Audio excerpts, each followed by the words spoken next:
Savvy Central Radio's official sponsor for our third annual Aviation Month is Winty Aviation T-Shirt Art. Winty is an aviation-themed t-shirt business designing and printing aviation-related graphics for pilots, aviation businesses, and aviation enthusiasts worldwide. Winty can print 1 or 100 garments upon request within a reasonably low turnaround time, including a one-stop shop solution for all your graphic art needs, from logos, business cards, book covers, and banners. Contact winty.com today in order to find out how your design can become a reality. Get ready and start your engines for our third annual Aviation Month on Savvy Central Radio, where 8 aviation businesses share their knowledge and wisdom. SkyVector was founded in 2005 by web developer David Graves, who was learning to fly at the time. SkyVector is the most popular flight planning tool to view aeronautical charts online, always current and always free. In addition, this site offers a free airport directory that displays real-time fuel prices on the charts, as well as a forum allowing users to discuss site usage and features, and flying in general. Today, we're joined by founder of SkyVector, David Graves, to discuss the story behind SkyVector and how it became the success it is today. To find out more, visit SkyVector.com. Hi, David. Welcome to Savvy Central Radio. How are you? I'm well, thank you.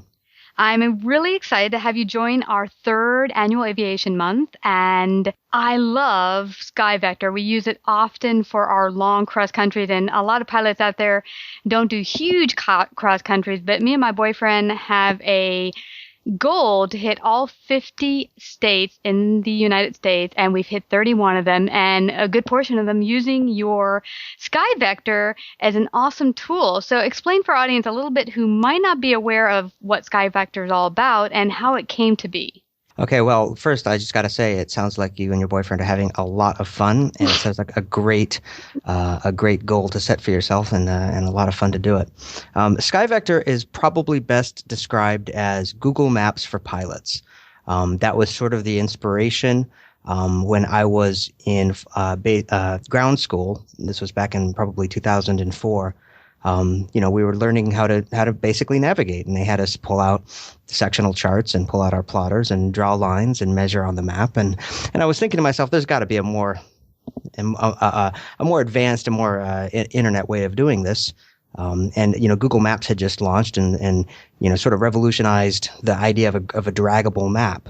And so I said, hey, I can put those two together and make a fun tool.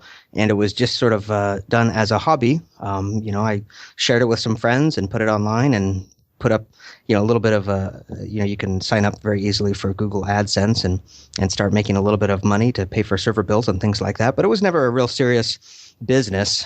It was always just sort of a hobby. And that changed in 2010.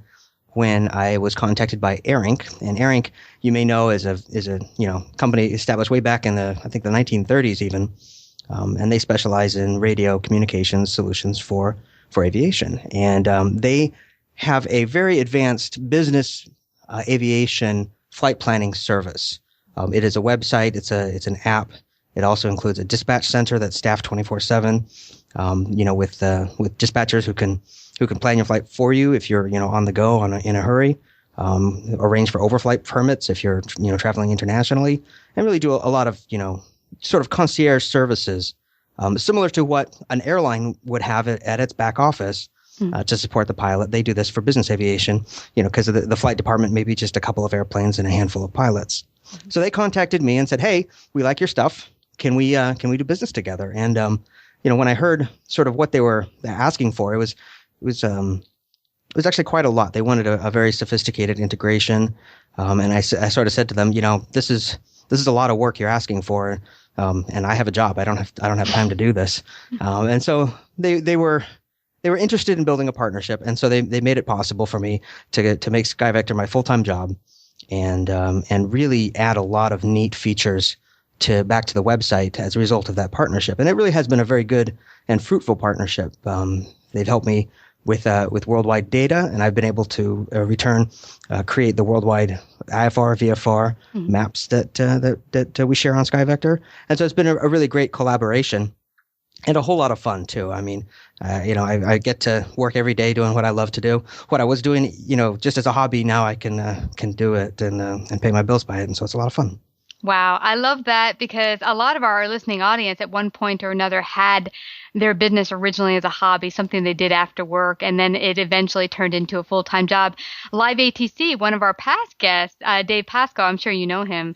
Yep. Said the same thing to me, that basically he did this as a need for himself that eventually turned into a full-time business that's exploding. And, Google Maps has been a great tool, and SkyVector has been an awesome tool for flying for us. And I really enjoy the new digital maps you put together. Your original roster images were awesome, but you've kicked it up a huge notch, and it's a super winner. What made you decide to go digital, and what prompted SkyVector to make the change? Well, I wish I could take credit for that, Christina, but the truth is, it was done for me. So just sort of the history of charts. A long time ago, the only way to get them online was to scan them yourself. And so I'm still the proud owner of a large format color scanner that hasn't seen much use recently. But back in the day, we were scanning our own charts.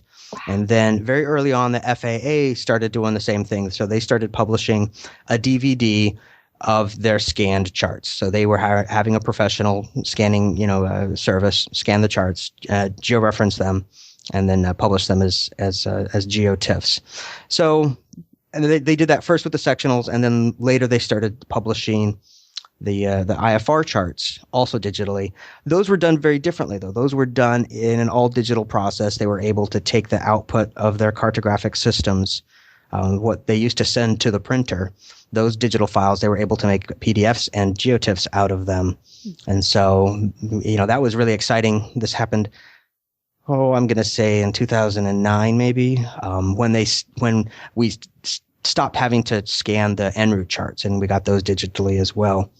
And then they just recently, this was in March of 2014, they started producing the sectionals in a similar fashion. So they were able to take the direct output of their cartographic systems that they used to do their charting work and massage those files into a digital GeoTIFF. So without having to print and then scan, they were able to publish an all digital product.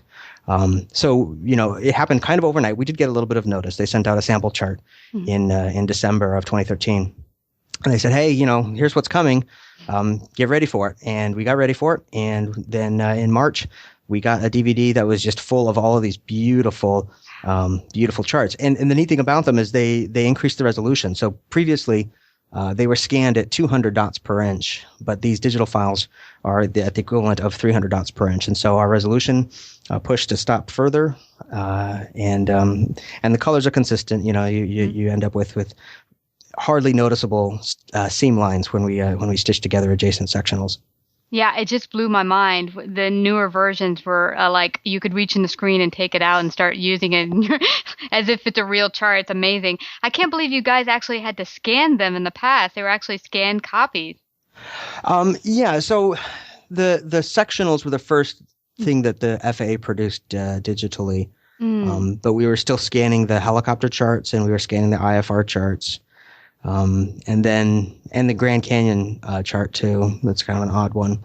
But gradually they've been just including more and more, and it's been great because, we subscribe to this service where they send us a DVD every 28 days, and for no additional charges or subscriptions, they just keep putting more files on that DVD. And so it's just, yeah, it's a wave of the future. Everything's going digital at almost every industry as well. And I mean, for me, I'm a paper gal. I kind of like even to hold a book or even the charts in my hand because I feel like it's helpful. And we still carry the actual physical charts when need be. And we carry 2 actual Android pads with us to carry SkyVector and other tools with us. But it still feels like to have the paper is, just a nice backup. Well, and, I got so used to seeing the charts digitally. Every now and then when I'll actually look at a paper chart, I'm reminded about how good they really are. I mean, the quality of the printing is very high on the sectional charts. So it's always, I agree with you. It's always nice to have the real deal in your hands. Yeah, exactly. It just, you never know what might happen to your digital, mechanics or machines or such. But what bugs? Never. Yeah. actually. Yeah, but SkyVector in general has been an awesome flight planning tool for both students and pilots alike. How popular has your system been compared to other competing online flight planning products? So I know more about myself than others, so I can talk about my own traffic. We are very popular. We are especially popular among the flying universities. It's really astonishing the amount of traffic we'll get from Embry-Riddle and from North Dakota State and all the various smaller colleges. I'm sorry, I'm going to insult a lot of people by leaving them off the list, but we do get a great number of traffic from those outfits. We also see a lot of traffic from the military networks. Wow. So the Navy runs basically the firewall for most military computers, and we get they're one of our top 10 ISPs. So if you look at the most popular ISPs that are sending traffic to us, you've got your Comcast and your Roadrunner and your AT&T, and you've got the Navy. So it's really amazing how much it's used there as well.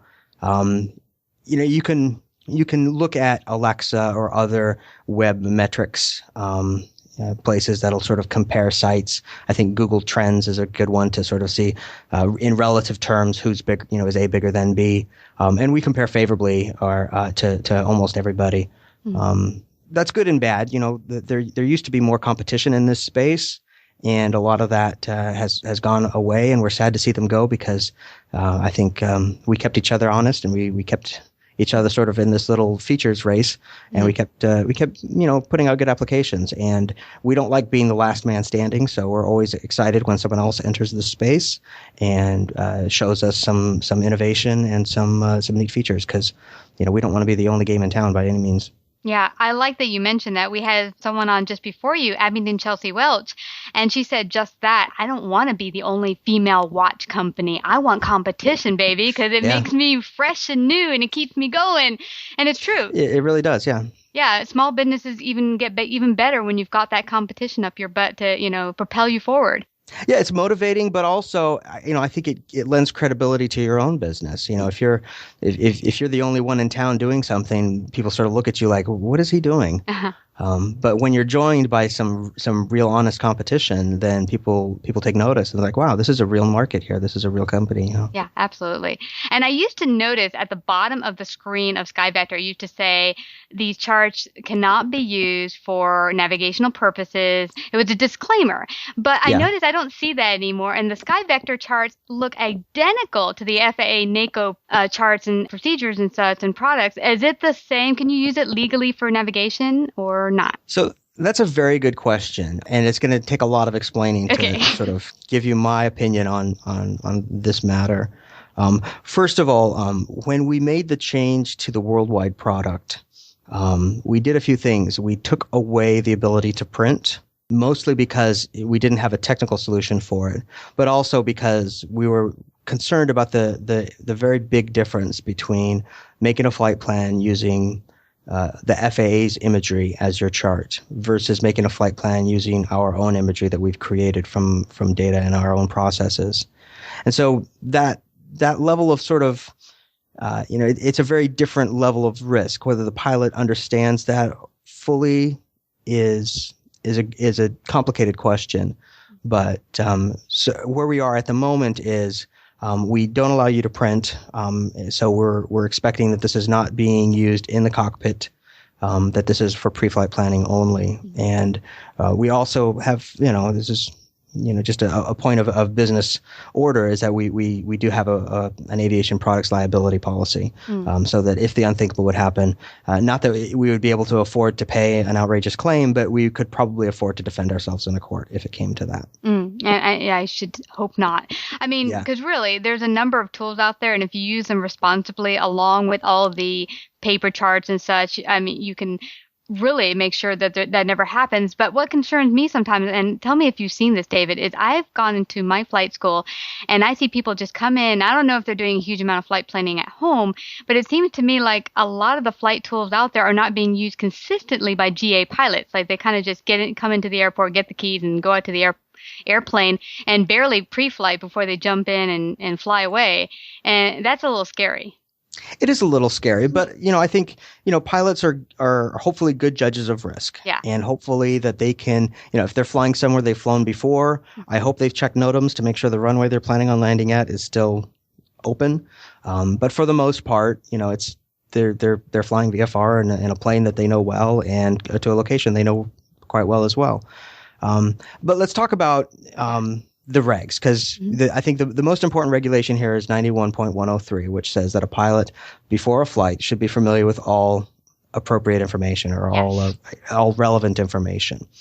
And it doesn't really specify you have to get your weather from flight services. It doesn't say that. It doesn't say you have to get your TFRs from tfr.faa.gov. It just says be familiar with all appropriate information. And then they do list a couple of specifics. You need to know the lengths of the runways.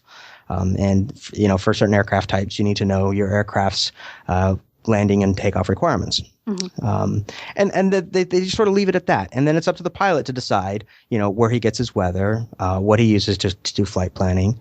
And he assumes and carries all the risks associated with that. Yeah. For Part 91 VFR operations, there is no mention of a chart carrying requirement. We all believe as prudent pilots that we should carry charts when we fly, just because they're a wealth of information, and to not have that information when you need it could be deadly, and we all understand that. But the FAA doesn't say you must carry charts, and so and even if they did, they probably wouldn't say you must carry charts printed by the federal government. They would just say, you must have the appropriate charts. Oh, wow. And so from that point of view, that's why, Jeppesen is legal, and airlines fly by Jeppesen all over the world. That's not necessarily an official product, although they have received letters of certification in many countries. I don't know if they've done that in all or if it's even required in all.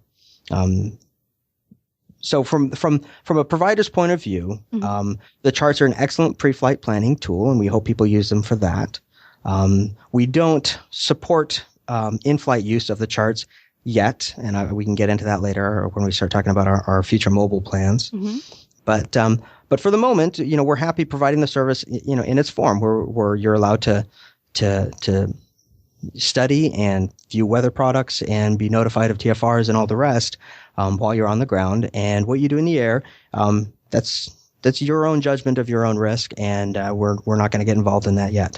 Yeah, I completely understand. And you can do all the flight planning you want. See, I'm a student pilot still, and we've gone to the airport and done a huge check on weather and all the different services, from SkyVector to flight planning. And we'll get up there and things will look chill, things will look awesome in our route. And wouldn't you know it, weather pops up in such a fashion that we are now stuck on the ground somewhere, or things did not turn out the way we expected. So even the most prepared pilot, you have to be flexible. Things can happen. Yep, and you never know when you're going to need to divert. A passenger could get sick unexpectedly, or you could have a mechanical problem, and you need to put your wheels on the ground fast. Yeah. And that's why we carry charts. I mean, pilots are hopefully well aware of these risks and are making good decisions on the ground before they go. It's not always the case, but it largely is the case that pilots do. At least the bare minimum to be safe, Yeah, and everyone gets to make their own decision about what that is. Yeah, absolutely. And I like that you mentioned the Part 91, that it's not required what specifically you need to carry, because I thought if you got RAM checked, if you didn't have proper charts for the area you're flying in, that you could get in trouble. So for different kinds of operations, there are different requirements. If you're a charter operator, there's different laws. If you're flying under instrument flight rules, there's a different chart requirement. And then different countries have different laws. So you'll find that ramp checks are much more severe, in Canada or in Mexico or Caribbean than they are in the U.S. with regards to charts. Well, thank you for the tidbit of information. Well, adding the World VFR, which means Visual Flight Rules, and World IFR, Instrument Flight Rules, seamless charts make flight planning super easy and a great addition to SkyVector. How has the upgrade been received by the aviation community? It's been almost all positive, and I will say there's a handful of sort of cautious skepticism. First, let me just say that our charts are not perfect charts. they're the best we can do with data we assemble from a variety of sources. And some countries we have a better representation than others. So, for example, the quality of our chart in Germany is higher than the quality of our chart in France, and that's because of where we're getting the data, respectively. So, they're how should I say this? They're not a certified product, obviously. They're not an official product by any government, and they've not been inspected or judged as airworthy by anybody, as far as we know. That doesn't mean they're not useful. So I think they're very useful for pre-flight activities. They're very useful for non-operational uses, such as vehicle and fleet tracking. For example, we license our charts to SpiderTracks, and so if you're a SpiderTracks customer and tracking your aircraft, you can see your tracks overlaid on our VFR chart in their application. And they're very useful for flight planning. The biggest customer of our charts so far would be AirInc Direct, the business aviation flight support division. They have over 3,000 business jets that fly and do most of their planning on the website using our maps as the base layer. And then when they go fly in the aircraft, they carry the AirInc Direct iPad app, and that also has the world high and low IFR charts on it as well. And so they are being used, but I would say I would compare it not necessarily to an official paper product, but I would more compare it to an electronic chart or depiction that might be produced by, say, a handheld GPS. So if you have a handheld GPS, it's going to give you, a chart or a map, I'll say, and it's going to have airspace boundaries and probably airways and nav aids on it and airports and runways on it. None of that would be necessarily considered a chart, but it is an aid to navigation, and that's how we view our charts. Yes, and SkyVector at the moment is an online desktop application, and I love that it is, but I would love to also see it on my Android. Is there any, plans to go mobile in the near future? Yes. So and this has been excruciatingly slow because we've been busy with other, how shall I say, paying work most of the time. But we still are working on making good progress on our iPad app, and it's going to be an iPad app first with an Android follow-on, really dependent on the success of the iPad version. It's going to be, basically, it's going to be an electronic flight flag. It's going to give you a moving map. It's going to have the approach procedures on it, and it's going to give you some in-app flight planning abilities. We're also going to sync it with the website, so you can plan on your desktop, and then go grab your iPad and sync it, and have your flight plan on your knee as you go fly.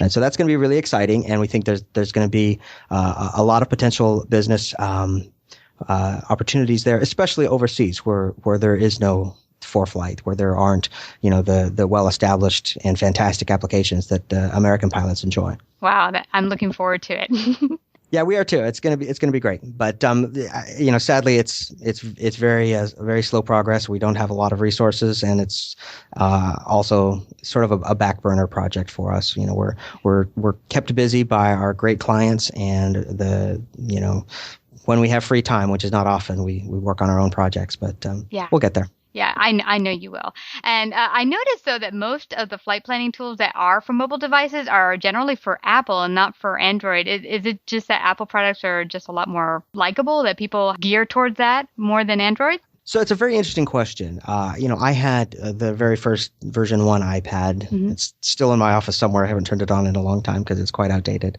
But, they were definitely the first on the scene with a real useful, friendly tablet. And instantly there were a couple of applications like ForeFlight and WingX that released apps and got very popular very fast. And I think that sort of, I don't know, I think pilots adopted it early, and they've been able to sort of maintain that powerful presence.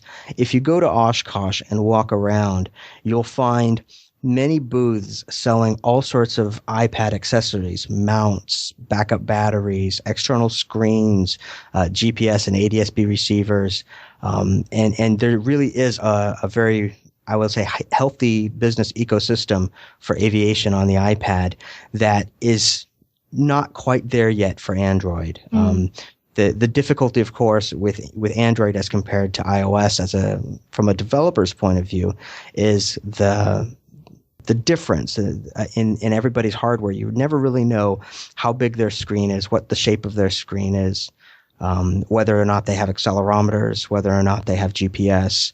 That variety is now growing because Apple keeps releasing more varied products. So it used to be easier than it is now for Apple, but Android's always sort of had this problem of a lot of different platforms, a lot of different pieces of hardware, and not all of them upgrade as seamlessly as they should.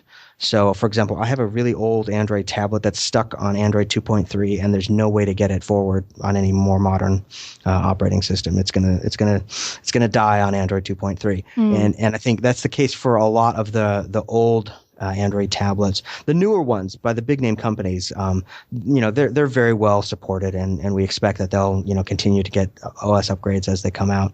But it's not universal, and it's a challenge for developers because you want to obviously target, with one piece of software, as many devices as you can. But right now, especially in the pilot community, that's an iPad. Well, thank you for the tidbit, because I've been really geared towards the Android equipment, because with Apple, you need like a new app for each individual function. And I just thought, okay, I'll just get an Android because I can just have everything there. But I do know I am limited as things grow. My Android doesn't upgrade. So then I just need to get a new Android. So in essence, I still pay more either way. I suppose it's true, but all of those advantages are disappearing, I think. For the one, if you look at Apple's iPad, the iPad version 1 was never allowed to go beyond iOS 6. So, it's never going to run iOS 8 or 7. So it's been left behind in the same fashion that many Android devices have been. So you can't say one has an absolute victory or is absolutely better, especially seeing the more recent devices from those big name manufacturers. They are very well supported. They do have upgrade potentials, and they do have a very impressive hardware platform. They've got their fast processors. They've got good accelerometers and GPS chips, and all those things that add a lot of fun for a developer to target as an application. Awesome. Although I got to say the latest. The new iPad Air version 2 has a barometer in it, which means we can do cabin pressure applications and maybe oxygen warnings and things like that, which is, they just keep adding new hardware features, and then that could translate into some neat software features as well. Oh, neat. Yeah, that is absolutely very interesting. Do you have any plans for SkyVector to do direct filing of VFR, IFR flight plans and weather briefings in the future?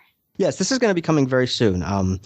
We are working with Lockheed Martin Flight Services. They have a web API that we are signed up with, and we're integrating that really lets us do a lot. We'll be able to give you a full legal briefing, and sadly, it's going to look like every other full legal briefing you've ever got, so it's going to be lots and lots of text to read through. But you'll be able to get your actual briefing, and it'll be recorded with them that this tail number was briefed for this flight. And then you'll be able to create a flight plan on SkyVector.com and, file, amend, cancel, all on the website. And then the neat thing about using the Lockheed Martin API interface as opposed to, say, the DUATS or DUAT interface is that you'll be able to file your flight plan, hit file, and then 5 seconds later pick up the phone, call 800 Weather Brief, and give them your tail number, and they'll be looking at your flight plan that you just filed. So there'll be no delay in getting your flight plan to a briefer, and that's going to be really exciting. And then as we move into the mobile world, they provide some neat functions as well. We'll be able to activate and close the flight plan, as you take off and after you land. Again, just sort of a really neat feature set of functions that they're going to support that should all be coming soon. I'm really looking forward to that. We already do use Lockheed Martin Flight Services, and it does. If you get on file with them and you put all your information in there ahead of time, when you call, you just give them the tail number of the airplane that you fly, and bam, they're good to go, and they get you going, and they just fill in the rest of the information in less than 5 minutes, and you've got your flight plan. Yeah, they're providing a good service, and for many, it was a rocky transition when they privatized the flight service stations and aggregated all the briefers into call centers. But, that wasn't our decision, but I think they're making the best of it, and they're doing the best job that they can. Yeah, they are. They are. And as we head on out here, do you have any last words you'd like to leave with our audience? Well, what I'd like to encourage pilots to do is help me out a little bit and give back. And the way I want you to give back is by uploading aerial photographs of airports to our airportages. That way you can share your adventures with other pilots and also, help a pilot out when he's coming into an airfield that he's maybe unfamiliar with. An aerial photo is often a really, really useful piece of data to be able to look at before you go in somewhere. So we know you've got those photos. Just next time you're planning a flight, if you see an airport page on SkyVector without an airport photo and you have a photo of it, please, please, please, we would love it if you would upload that. Yeah, and that's not a hard function for them to upload the photos. You need a user account, so you may have to step through a few steps and create a user account, which you otherwise may not have needed to do. Once you have that user account, you can upload photos and participate in the forums or submit a fuel price report and things like that. Yeah, and by the way, I have to tell you, fuel prices saved our butt and a lot of money when we fly from place to place. Knowing, who has fuel, who doesn't, how much is the fuel, great. It's amazing how 5-mile difference between airports can mean $1 a gallon of gas. There's so much more variation in fuel prices in the aviation industry as, say, compared to gasoline for cars. Yeah, absolutely. And when you need 20 gallons, that could help. Every penny counts, absolutely. Well, thank you so much, David. I loved having you out here to share the amazingness of SkyVector. Everyone, go to check out SkyVector today if you haven't. That's SkyVector, like sky. That's SkyVector.com today. And any pilots out there, share your photos so you can help out other pilots out there flying into different airports. And David, thank you so much for coming to Savvy Central Radio. It was my pleasure. Thank you very much. For your chance to win an official Savvy Central Radio 3rd Annual Aviation Month t-shirt, like our page at facebook.com/Savvy Central Radio. For those interested in joining our Savvy family or being a paid sponsor or interviewing with us, contact us at savvycentralradio@gmail.com or 718-713-2289. And remember, we want to host the programming you're interested in. If you have a guest you'd like to hear on Savvy or a topic you'd like us to cover, please let us know.